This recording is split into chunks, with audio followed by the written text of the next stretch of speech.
tadi bahwa LSM menggunakan haknya sesuai dengan Undang-Undang Partisipasi Publik seperti apa yang disampaikan dengan Undang-Undang tentang informasi. Tadi kita ketahui bahwa kita ingin menyampaikan bahwa pembangunan untuk kepentingan umum ini harus mensejahterakan masyarakat. Tapi negara tidak boleh dirugikan sepeser pun. Artinya kalau ada pihak yang merugikan negara, ini juga harus diproses.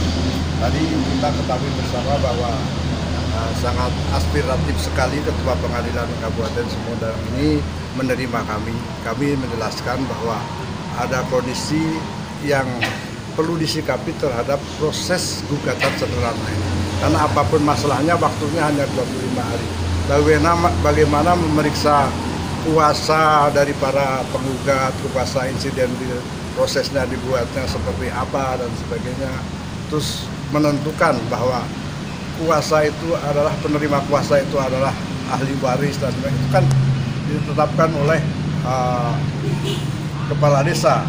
Nah, di sini harus diuji kebenarannya bahwa mereka para penerima kuasa ini benar tidak sebagai ahli waris daripada yang berhak. Ini kita bahas tadi sehingga nanti akan terjadi hal yang perlu kita komunikasikan bersama. Karena apa? Karena ini harus benar-benar sampai kepada yang berhak menerima. Kalau akibat daripada proses persidangan itu sendiri sehingga terjadi hal-hal yang sifatnya merugikan masyarakat juga nggak boleh. Kalau kemudian juga berakibat pada merugikan negara, itu pun juga nggak boleh. LSM Instan akan menyikapi dan akan melanjutkan audiensi. Yang pertama adalah ke Kejaksaan Agung, yang kemudian ke Mahkamah Agung, dan insya Allah yang terakhir ke Mabes Polri. Itu terima kasih. Dengan terkait pernyataan dari Ketua Pengadilan Sumedang bahwa di proyek Jatigenet banyak markus-markusnya, gimana tanggapan dari? Saya kira bukan proyek Jatigede ya, dari permasalahan yang harus digugat melalui gugatan sederhana. Tadi seperti kata Ibu Ketua Pengadilan, disinyalir banyak markus. Markus itu apa ya? Calon mungkin ya begitu ya. Sehingga ada beberapa hal yang menurut Ibu Ketua sangat menyebalkan karena datang lagi dan pengadilan sudah tahu itu. Ya mari kita LSM dengan rekan-rekan wartawan membuka selebar-lebarnya komunikasi publik, membongkar seluas-luasnya oknum-oknum yang memang kita duga seperti ini. nah, gimana dengan gugatan sederhana yang sekarang ditolak oleh PM ini dan harus gugatan biasa gitu?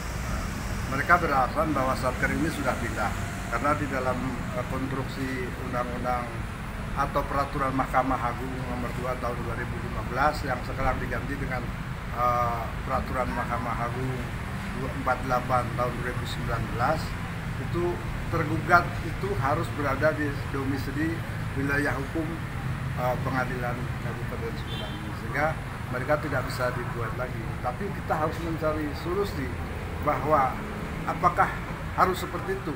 Bagaimana kalau ada orang bermasalah wan prestasi yang harus digugat sederhana, tiba-tiba mereka karena nggak mau digugat pindah misalnya. Nah ini BPWS juga harus bertanggung jawab. Nah, perjuangan apa saja, apalagi yang akan dilakukan oleh LSM Instan mengenai hal ini? Kita akan selalu melakukan komunikasi dengan pihak pemerintah, juga melalui sarana undang-undang atau konstruksi hukum yang ada. Kita akan selalu bermain di atas real aturan dan hukum yang berlaku. Mungkin ada tambahan untuk harapan lainnya? Saya kira kita mohon doa restu bahwa janganlah hal ini terjadi kembali. Harus masyarakat berbondong-bondong ke pengadilan. Untuk hal bangunan udah aja lah, kalau datanya tepat bayar, kalau untuk tanah yang terlewat datanya tepat bayar saja. Kenapa pemerintah mesti menyiksa masyarakat sehingga akibatnya terjadi kesalahan, ada dugaan korupsi dan sebagainya. Sudahlah, kalau datanya itu memang ini jangan ngotot lah, pemerintah bayar saja, gitu saja. Betul kan? Ya. Betul. Ya. Oke. Sip.